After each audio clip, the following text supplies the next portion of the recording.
பகவான் ஸ்ரீராமகிருஷ்ணரின் அமுத மொழிகள் பல பக்தர்களுடன் ஞாயிறு அக்டோபர் 26, 1884. சகோதரா, வா போகலாம்.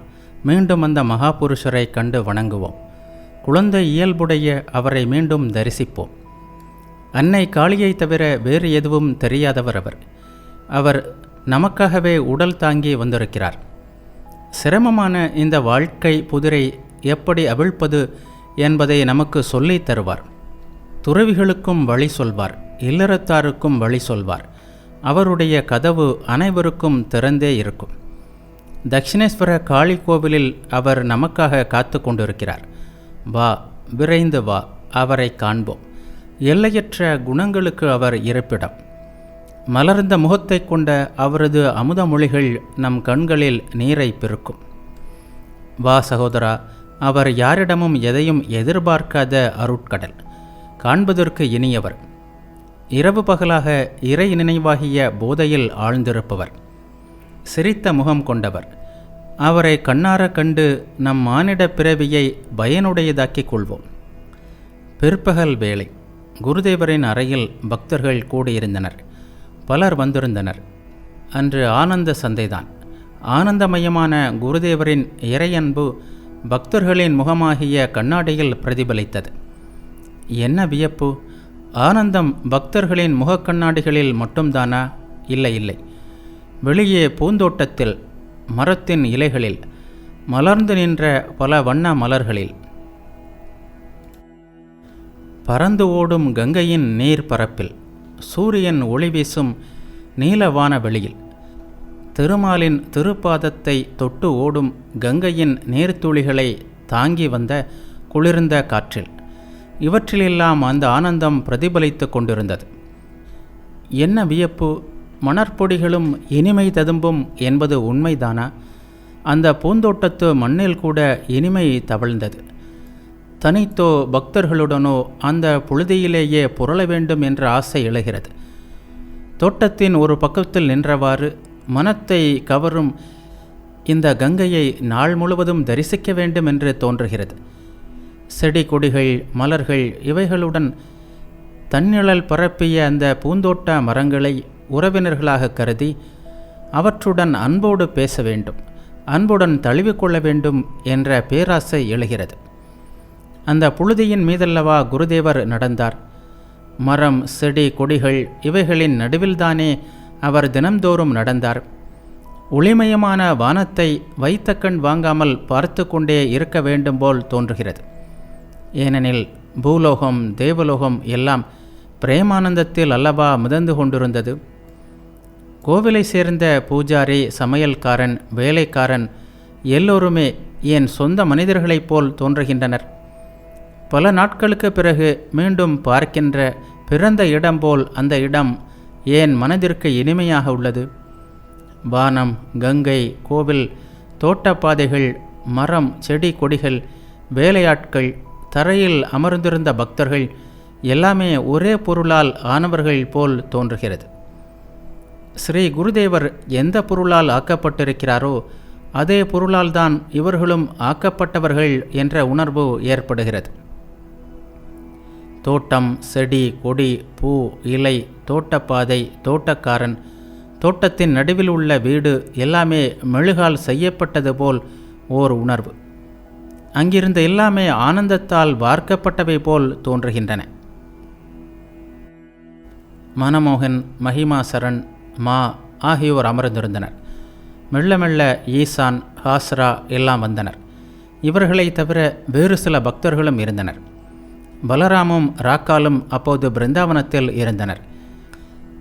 இந்த நாட்களில் நாராயணன், பல்ட்டு, சிறிய நரேன், தேஜ் சந்திரன், வினோத், ஹரிபதன் முதலிய புதிய பக்தர்கள் வந்து போய்க் கொண்டிருந்தனர்.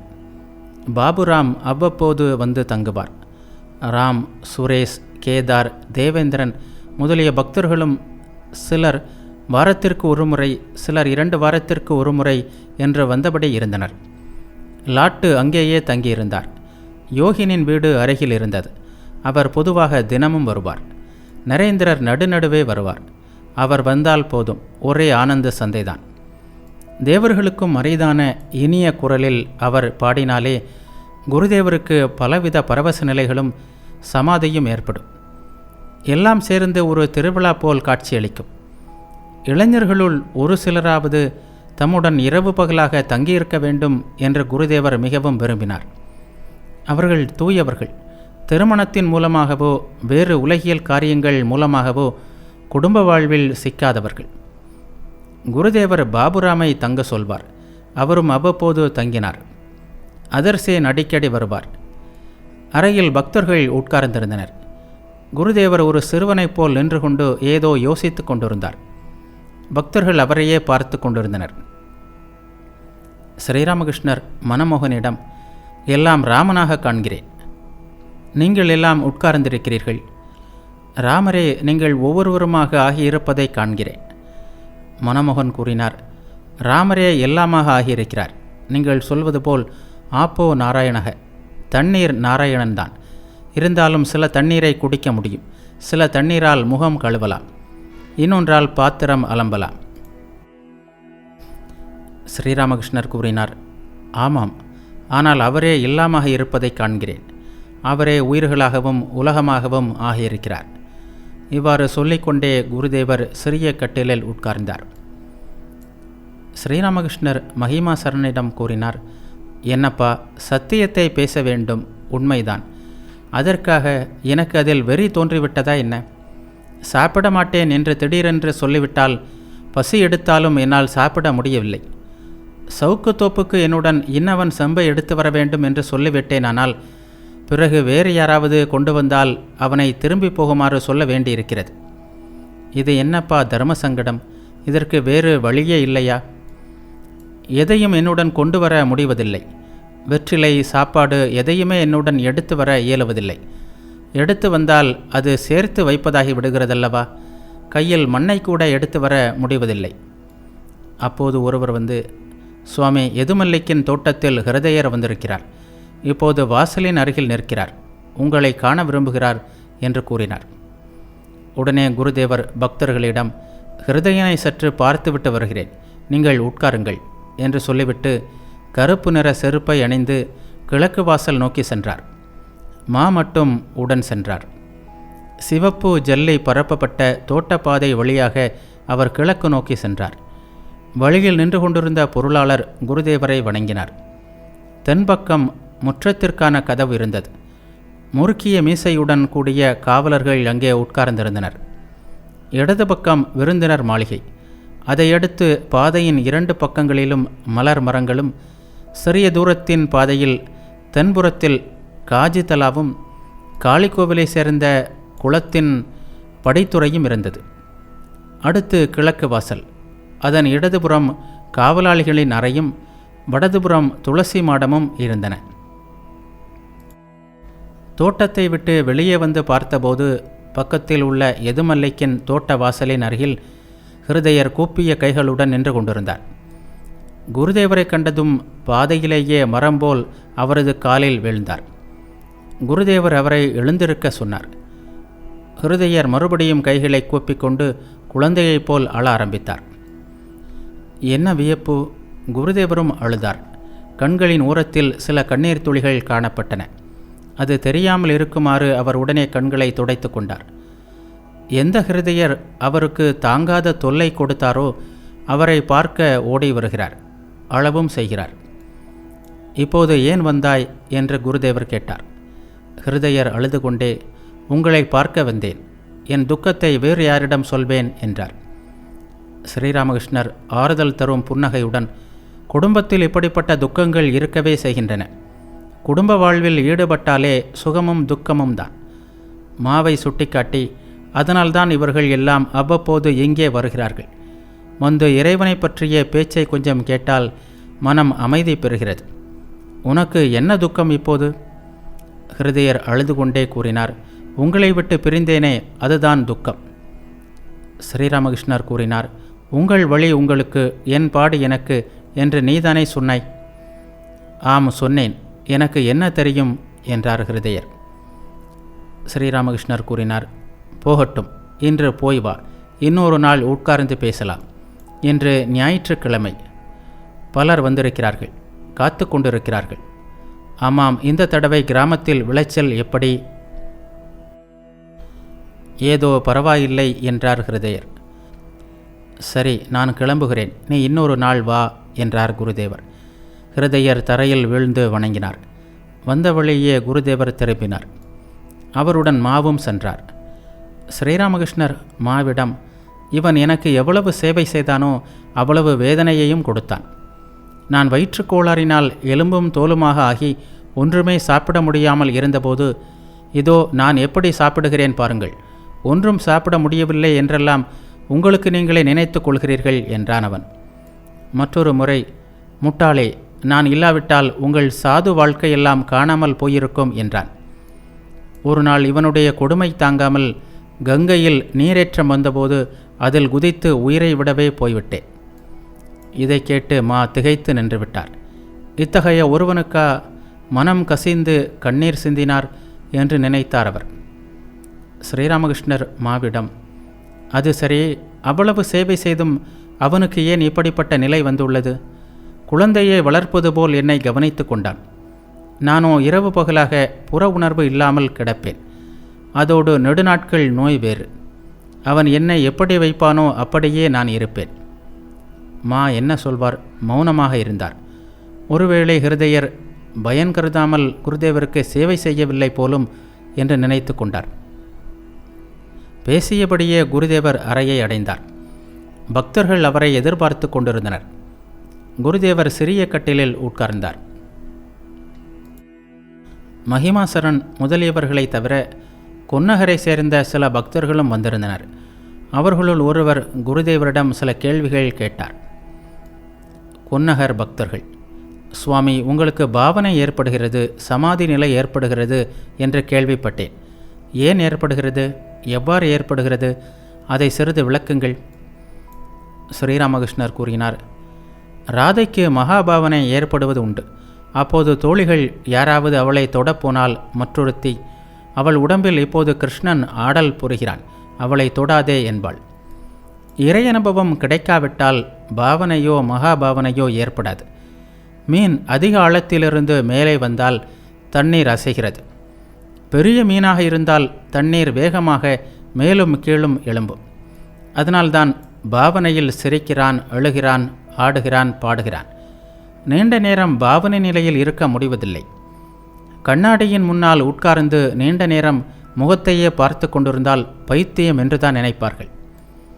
கொன்னகர் பக்தர் கேட்டார், நீங்கள் கடவுளை கண்டிருப்பதாக கேள்விப்பட்டோம், எங்களுக்கும் காட்டி அருளுங்கள். ஸ்ரீராமகிருஷ்ணர் கூறினார், எல்லாம் அவரது கையில். மனிதன் என்ன செய்ய முடியும்? இறைவனின் திருநாமத்தை சொல்ல சொல்ல சில வேளைகளில் தாரை தாரையாக கண்ணீர் வழிகிறது, சில வேளைகளில் வழிவதில்லை. அவரை தியானிக்கும் போது சில நாட்களில் அதிக விழிப்பு ஏற்படுகிறது, சில நாட்களில் ஒன்றும் ஏற்படுவதில்லை. சாதனைகள் செய்ய வேண்டும், அப்போதுதான் காட்சி கிடைக்கும். பரவச நிலையில் ஒரு நாள் ஹல்தார்பூர் குளத்தை கண்டேன். கீழ் ஜாதிக்காரன் ஒருவன் பாசியை ஒதுக்கிவிட்டு தண்ணீர் அள்ளி கொண்டிருந்தான். சில வேளைகளில் கையில் நீரை எடுத்து பார்த்தான். பாசியை ஒதுக்காவிட்டால் தண்ணீரை பார்க்க முடியாது. சாதனை செய்யாவிட்டால் பக்தி வராது, இறைக்காட்சி கிடைக்காது என்பது அதன் மூலம் எனக்கு காட்டப்பட்டது. தியானம், ஜெபம் இவையெல்லாம் சாதனை. இறைவனது மகிமையையும் திருநாமத்தையும் பாடுவதும் சாதனை. தானம், யஜ்ஞம் எல்லாமே சாதனைதான். வெண்ணெய் வேண்டுமானால் பாலில் உறையிட வேண்டும், பிறகு தனியிடத்தில் வைக்க வேண்டும். தயிராக தோய்ந்த பிறகு பாடுபட்டு கடைய வேண்டும், அப்போதுதான் வெண்ணெய் எடுக்க முடியும். மகிமாசரன் கூறினார், ஆமாம், சாதனை செய்ய வேண்டும், சந்தேகமே இல்லை. மிகவும் பாடுபட வேண்டும், அப்போதுதான் பலன் கிடைக்கும். படிக்க வேண்டியவை எவ்வளவோ இருக்கின்றன, கணக்கற்ற சாஸ்திரங்கள் இருக்கின்றன. ஸ்ரீராமகிருஷ்ணர் மகிமரிடம் கூறினார், எவ்வளவுதான் சாஸ்திரங்களை படிக்க முடியும்? வெறும் ஆராய்ச்சி செய்வதால் என்ன பயன்? முதலில் அவரை அடைய பாடுபடு. குரு வாக்கியத்தில் நம்பிக்கை வைத்து சிறிது சாதனைகள் செய். குரு கிடைக்காவிட்டால் கடவுளிடம் மன இயக்கத்துடன் பிரார்த்தனை செய். தான் எத்தகையவர் என்பதை அவரே தெரிவிப்பார். நூல்களை படித்து என்ன தெரிந்து கொள்வாய்? சந்தைக்குள் போகாமல் தொலைவில் இருக்கும் வரை ஹோ ஹோ என்ற இரைச்சல்தான் கேட்கும். சந்தையை அடையும் போதோ நிலைமை வேறாகி விடுகிறது. அப்போது எல்லாவற்றையும் தெளிவாக பார்க்க முடியும், கேட்க முடியும். உருளைக்கிழங்கை எடு, பைசா கொடு என்றெல்லாம் தெளிவாக கேட்கிறது. கடல் தூரத்தில் இருக்கும்போது ஹோ ஹோ என்ற ஓசை கேட்கிறது.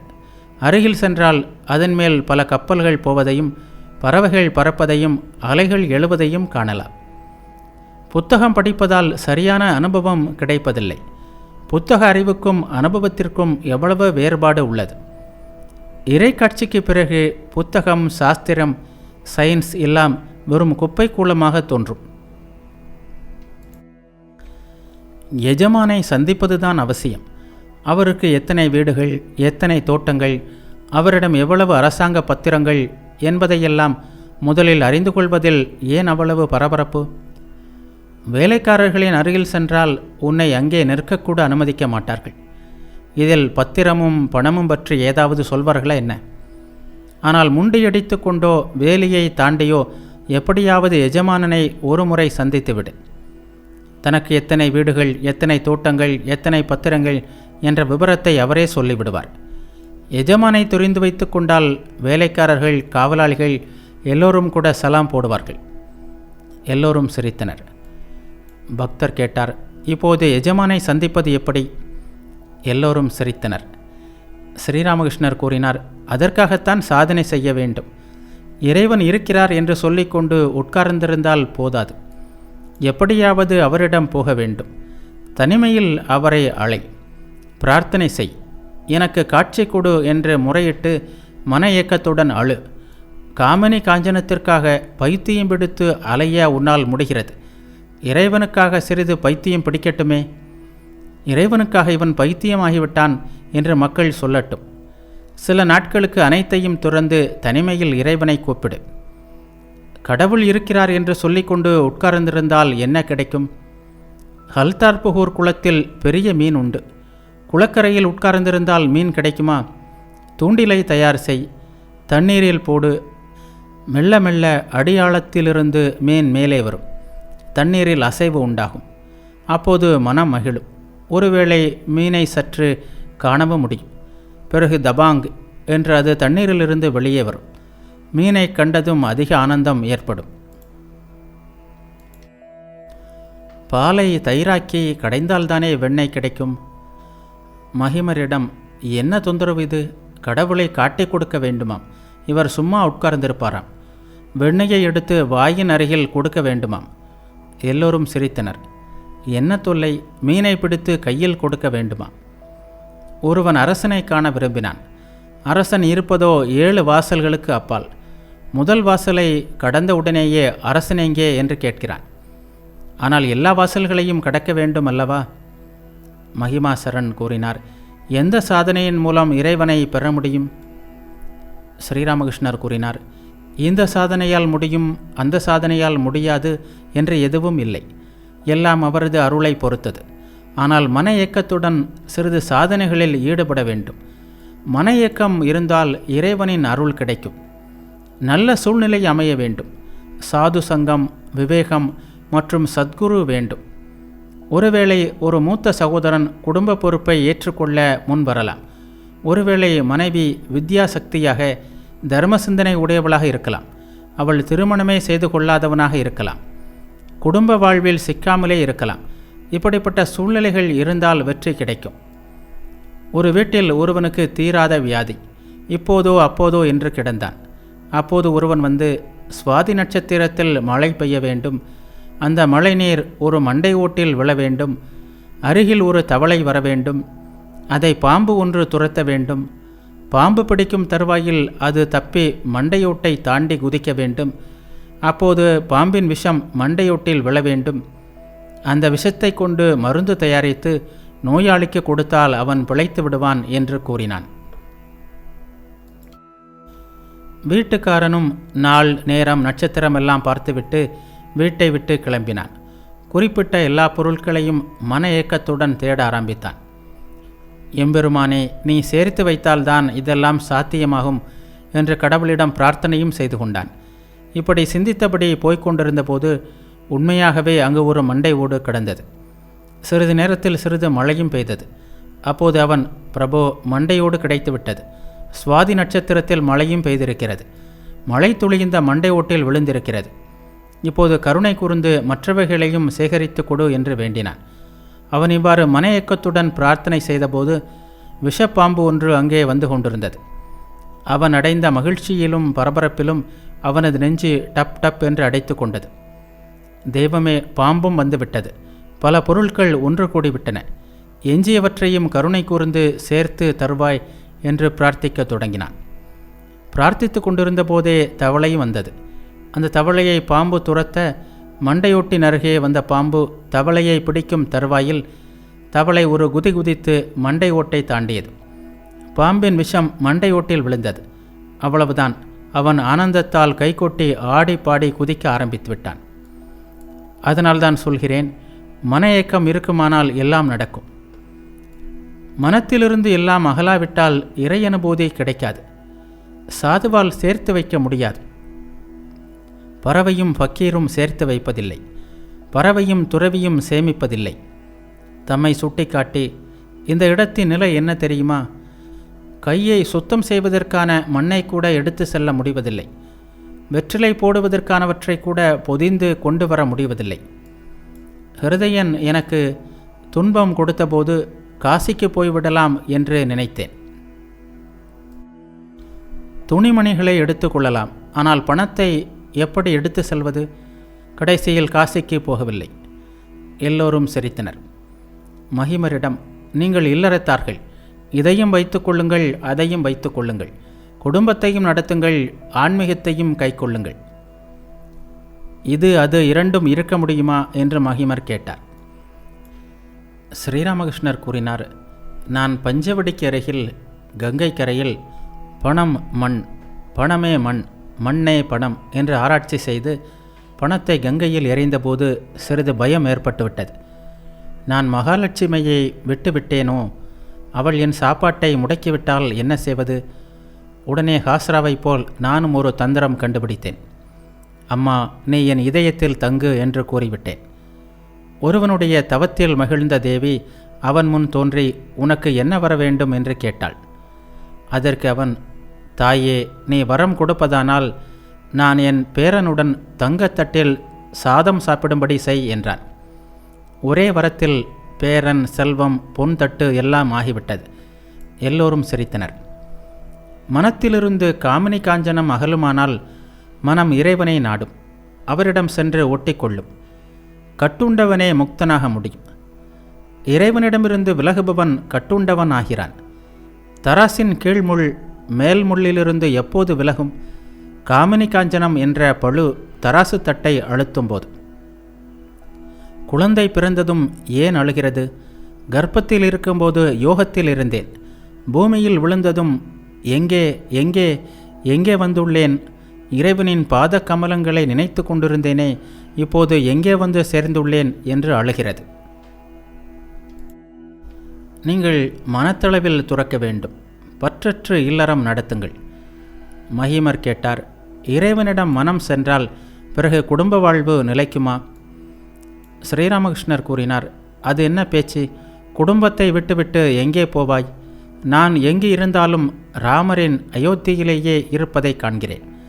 இந்த உலகமாகிய குடும்பம்தான் ராமரின் அயோத்தி.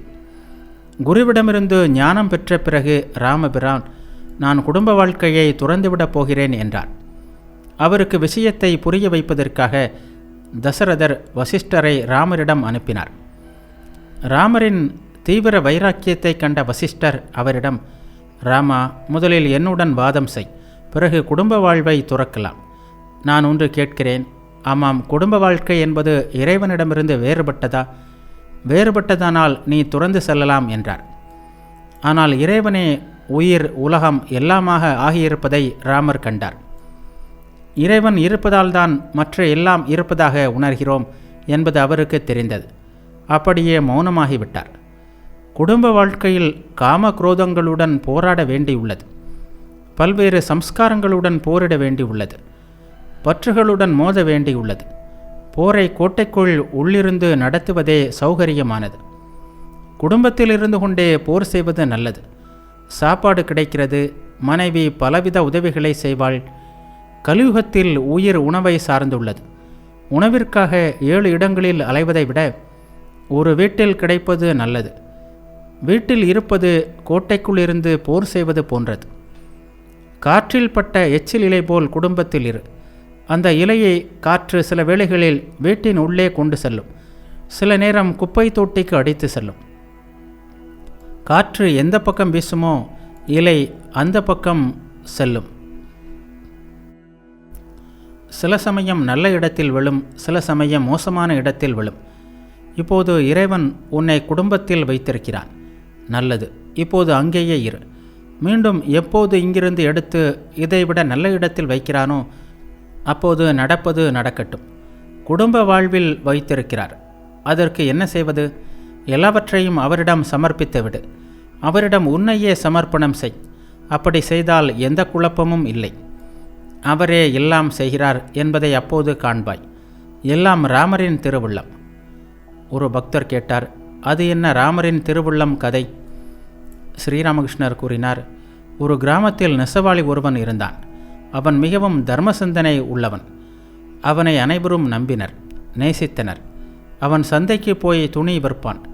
வாங்குபவர் விலை கேட்டால் ராமரின் திருவுள்ளப்படி நூலின் விலை 1 ரூபாய், ராமரின் திருவுள்ளப்படி வேலை கூலி 4 அணா, ராமரின் திருவுள்ளப்படி லாபம் 2 அணா, துணியின் விலை ராமரின் திருவுள்ளப்படி 1 ரூபாய் 6 அணா என்று பதில் சொல்வான். மக்கள் அவனை மிகவும் நம்பினர்.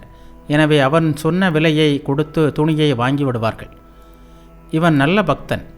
இரவு சாப்பாட்டிற்கு பிறகு நீண்ட நேரம் சண்டை மண்டபத்தில் உட்கார்ந்து இறைவனை சிந்திப்பான். அவரது திருநாமத்தையும் மகிமைகளையும் பாடுவான். ஒரு நாள் இரவு நீண்ட நேரமாகியும் தூக்கம் வராததால் அவன் சண்டை மண்டபத்தில் உட்கார்ந்து கொண்டிருந்தான். சிறிது நேரம் புகைப்பிடித்தான். அப்போது சில கொள்ளைக்காரர்கள் கொள்ளையடிப்பதற்காக அந்த வழியாக சென்றனர். சுமை தூக்க அவர்களுக்கு ஓர் ஆள் தேவையாக இருந்தது. உடனே அந்த நெசவாளியிடம் வந்து, எங்களுடன் வா என்று கூறி அவனது கையை பிடித்து இழுத்து சென்றனர். பிறகு ஒரு வீட்டில் கொள்ளையடித்தனர். சில பொருட்களை நெசவாளியின் தலையில் வைத்தனர். இந்த வேளையில் அங்கே போலீசார் வரவே கொள்ளைக்காரர்கள் ஓடிவிட்டனர். நெசவாளி மட்டும் தலையில் சுமையுடன் அகப்பட்டு கொண்டான். போலீசார் அவனை அன்று இரவு முழுவதும் காவலில் வைத்தனர். மறுநாள் மேஜிஸ்டரின் முன்பு விசாரணை நடந்தது. செய்தி தெரிந்ததும் கிராமவாசிகள் அனைவரும் அங்கே வந்தனர். அவர்கள் எல்லோரும் நீதிபதியிடம், ஐயா, இவன் ஒருபோதும் கொள்ளையடித்திருக்க மாட்டான் என்றனர். உடனே நீதிபதி நெசவாளியிடம், என்னப்பா, என்ன நடந்தது சொல் என்று கேட்டார். நெசவாளி பின்வருமாறு கூறினான். ஐயா, ராமரின் திருவுள்ளப்படி இரவு சோறு சாப்பிட்டேன். பிறகு ராமரின் திருவுள்ளப்படி சண்டை மண்டபத்தில் உட்கார்ந்திருந்தேன். ராமரின் திருவுள்ளப்படி இரவு வெகுநேரம் ஆகியது. ராமரின் திருவுள்ளப்படி அவரை சிந்தித்து கொண்டிருந்தேன். அவரது திருநாமத்தையும் மகிமைகளையும் பாடிக்கொண்டிருந்தேன். அந்த வேளையில் ராமரின் திருவுள்ளப்படி கொள்ளை கூட்டத்தினர் அந்த வழியே சென்றார்கள். ராமரின் திருவுள்ளப்படி என்னை பிடித்து இழுத்து கொண்டு போனார்கள். ராமரின் திருவுள்ளப்படி அவர்கள் ஒரு வீட்டில் கொள்ளையடித்தார்கள். ராமரின் திருவுள்ளப்படி என்னுடைய தலையில் சுமையை ஏற்றினார்கள். அதே நேரத்தில் ராமரின் திருவுள்ளப்படி போலீசார் வந்தார்கள். ராமரின் திருவுள்ளப்படி நான் பிடிபட்டேன். ராமரின் திருவுள்ளப்படி போலீசார் என்னை காவலில் வைத்தனர். இன்று காலை ராமரின் திருவுள்ளப்படி என்னை உங்கள் முன்னால் கொண்டு வந்துள்ளார்கள் என்று கூறினான் நெசவாளி. ஆள் இவ்வளவு நல்லவனாக இருப்பதைக் கண்ட நீதிபதி அவனை விடுதலை செய்யும்படி உத்தரவிட்டார். நெசவாளி வழியில் தனது நண்பனிடம், ராமரின் திருவுள்ளப்படி என்னை விடுதலை செய்தனர் என்று கூறினான். குடும்பத்தில் வாழ்வது, சந்நியாசியாவது எல்லாமே ராமரின் திருவுள்ளம். ஆகவே அவர் மேல் பாரத்தை போட்டு குடும்ப கடமைகளை செய். உன்னால் வேறு என்னதான் செய்ய இயலும்? ஒரு குமாஸ்தா ஜெயிலுக்கு போக நேர்ந்தது. தண்டனை காலம் முடிந்ததும் வெளியே வந்தான். வெளியே வந்த அவன் தை தை என்று குதித்து கொண்டாயிருப்பான் அல்லது குமாஸ்தா வேலை பார்ப்பானா? இல்லறத்தான் ஜீவன் முக்தனானால் அவன் விரும்பினால் சுலபமாக குடும்ப வாழ்க்கையில் ஈடுபட முடியும். ஞானம் பெற்றவனுக்கு இங்கே அங்கே என்பதெல்லாம் இல்லை. அவனுக்கு எல்லாம் சமம். யாருக்கு அங்கே இருக்கிறதோ அவனுக்கு இங்கேயும் இருக்கிறது. கேசவரை நான் முதலில் தோட்டத்தில் பார்த்தபோது இவருடைய வால் விழுந்துவிட்டது என்று சொன்னேன். எல்லோரும் சிரித்து விட்டனர். உடனே கேசவர், சிரிக்காதீர்கள், இவர் சொல்வதில் ஏதோ அர்த்தம் இருக்கிறது, இவரையே கேட்போம் என்றார். நான் சொன்னேன், தவளையின் வால் விழாத வரையில் அது தண்ணீரில் மட்டும்தான் வாழ வேண்டும். கரைக்கு வந்து தத்தை குதிக்க முடியாது. ஆனால் வால் விழுந்ததும் அது கரைக்கு தாவி குதிக்கிறது. அதன் பிறகு அது தண்ணீரிலும் வாழும், நிலத்திலும் வாழும். அதேபோல் அஞ்ஞான வால் விழாத வரை மனிதன் குடும்ப வாழ்வில் மூழ்கி கிடக்கிறான். அஞ்ஞான வால் விழுந்ததும் ஞானம் ஏற்பட்டதும் முக்தனாகி வாழ முடிகிறது. விரும்பினால் குடும்ப வாழ்விலும் ஈடுபட முடியும். மகிமாசரன் முதலிய பக்தர்கள் தரையில் அமர்ந்தவாறு குருதேவரின் மொழி அமுதத்தை பருகி கொண்டிருந்தனர். அவரது பேச்சு பல்வேறு நிறங்களை கொண்ட இரத்தின கற்கள் போல். ஒவ்வொருவரும் தங்களால் முடிந்தவரை அவற்றை திரட்டி கொண்டனர். திரட்டிய மணிகளால் மடி நிறைந்து கனத்தது. எழுந்து நிற்கக்கூட முடியாது என்ற அளவிற்கு கனமாக இருந்தது. சின்னஞ்சிறு பாத்திரங்கள் ஆகவே வைத்து கொள்ள இயலவில்லை. படைப்பு தொடங்கியது முதல் இன்று வரை பல்வேறு விஷயங்களை பற்றி மனித உள்ளத்தில் எழுந்த அத்தனை பிரச்சனைகளுக்கும் இப்போது தீர்வு காணப்பட்டது. சாஸ்திரம் கற்ற பண்டிதர்களான பத்மலோச்சனர், நாராயண சாஸ்திரி, கௌரி பண்டிதர், தயானந்த சரஸ்வதி முதலியவர்களும் வியப்பு கொண்டனர். தயானந்த சரஸ்வதி குருதேவரை தரிசித்து அவரது சமாதி நிலையை கண்டபோது, நாங்கள் வேதாந்தங்களை எவ்வளவோ வெறுமனே படித்திருக்கிறோம், ஆனால் இந்த மகானிடம் அவற்றின் விளைவை காண்கிறோம். பண்டிதர்கள் சாஸ்திரங்களை கடைந்து மோரை மட்டும் குடிக்கிறார்கள், இவரை போன்ற மகான்கள் அதன் வெண்ணெயை உண்கிறார்கள் என்பது இவரை கண்டதன் மூலம் தெளிவாகிறது என்று திகைப்புடன் கூறினார். ஆங்கிலம் கற்ற கேசவ சந்திரசேன் முதலிய அறிஞர்களும் குருதேவரை பார்த்து வியந்து நின்றனர். என்ன ஆச்சரியம்! படிப்பு வாசனையற்ற இவரால் எப்படி இந்த விஷயங்களையெல்லாம் பேச முடிகிறது? இயேசுநாதரை போன்ற பேச்சு, எளிமையான மொழி, ஆண், பெண், குழந்தை என்று அனைவரும் எளிதாக புரிந்து கொள்ளும் வகையில் இயேசுநாதரை போல் கதைகள் மூலம் விளக்குகிறார். இயேசுநாதர் பிதாவே பிதாவே என்று பைத்தியமானார். இவர் அம்மா அம்மா என்று பைத்தியமாக உள்ளார். ஞானத்தின் வற்றாத செல்வம் மட்டுமல்ல, இறை பிரேமையையும் குடம் குடமாக அள்ளி கொடுக்கிறார். ஆயினும் அது குறையவே இல்லை. இயேசுவைப் போல் இவரும் ஒரு தியாகி. அவரைப் போல் தீவிர நம்பிக்கை இவரிடமும் இருக்கிறது. ஆகவேதான் இவரது பேச்சு இவ்வளவு சக்தி வாய்ந்ததாக உள்ளது. உலகியல் மனிதர்களின் பேச்சில் இந்த அளவு சக்தி இருப்பதில்லை. அவர்கள் தியாகிகள் அல்ல. கொழுந்துவிட்டெறியும் நம்பிக்கை அவர்களிடம் கிடையாது. படிப்பற்ற இந்த மனிதருக்கு இவ்வளவு பரந்த மனம் எங்கிருந்து வந்தது? என்ன விந்தை! இவரிடம் எந்தவித வெறுப்பு மனப்பான்மையும் இல்லை. எல்லா மதத்தினரையும் இவர் நேசிக்கிறார். யாருடனும் இவருக்கு கருத்து வேறுபாடு இல்லை. கேசவர் முதலான அறிஞர்கள் இவ்வாறெல்லாம் நினைத்து கொண்டனர். மகிமாசரனுடன் குருதேவர் பேசியதை கேட்ட ஒரு பக்தர் நினைத்தார், குருதேவர் குடும்பத்தை துறக்கும்படி சொல்லவில்லையே, மாறாக குடும்ப வாழ்க்கை ஒரு கோட்டையை போன்றது. கோட்டையில் இருந்து கொண்டு காமம், கோபம் போன்றவற்றுடன் போர் செய் என்றுதான் கூறுகிறார். குடும்பத்தில் இல்லாமல் போனால் வேறு எங்கு போவாய்? குமாஸ்தா ஜெயிலிலிருந்து விடுதலையாகி வந்தால் மறுபடியும் குமாஸ்தா வேலையை தானே செய்கிறான். எனவே ஜீவன் முக்தன் குடும்பத்திலும் வாழ முடியும் என்றும் ஒரு விதமாக பார்த்தால் அவர் சொல்லத்தான் செய்கிறார். இந்த நோக்கில் பார்த்தால் கேசவர் லட்சியமாக ஆக முடியுமா? அவரிடம் குருதேவர், உங்கள் வால் விழுந்துவிட்டது, வேறு யாருக்கும் விழவில்லை என்று சொன்னாரே, ஆனால் அவ்வப்போது தனிமையில் வாழ வேண்டும் என்றும் கூறுகிறார். சிறிய செடிக்கு வேலி அமைக்க வேண்டும், இல்லாவிட்டால் ஆடு மாடுகள் தின்றுவிடும். செடி வளர்ந்து அடிமரம் பருத்துவிட்டால் வேலியை வைத்திருக்கலாம் அல்லது எடுத்து விடலாம். தேவையானால் ஒரு யானையை கூட அதில் கட்டி வைக்கலாம். தனிமையில் வாழ்ந்து ஞானத்தை பெற வேண்டும், பக்தி பெற வேண்டும். அதன் பிறகு வந்து குடும்ப வாழ்வில் ஈடுபட்டால் எதற்கும் பயமில்லை. பக்தர்கள் இவ்வாறெல்லாம் சிந்தித்து கொண்டிருந்தனர். குருதேவர் கேசவரை பற்றி பேசிய பின் இரண்டொரு இல்லற பக்தர்களை பற்றி கூறினார்.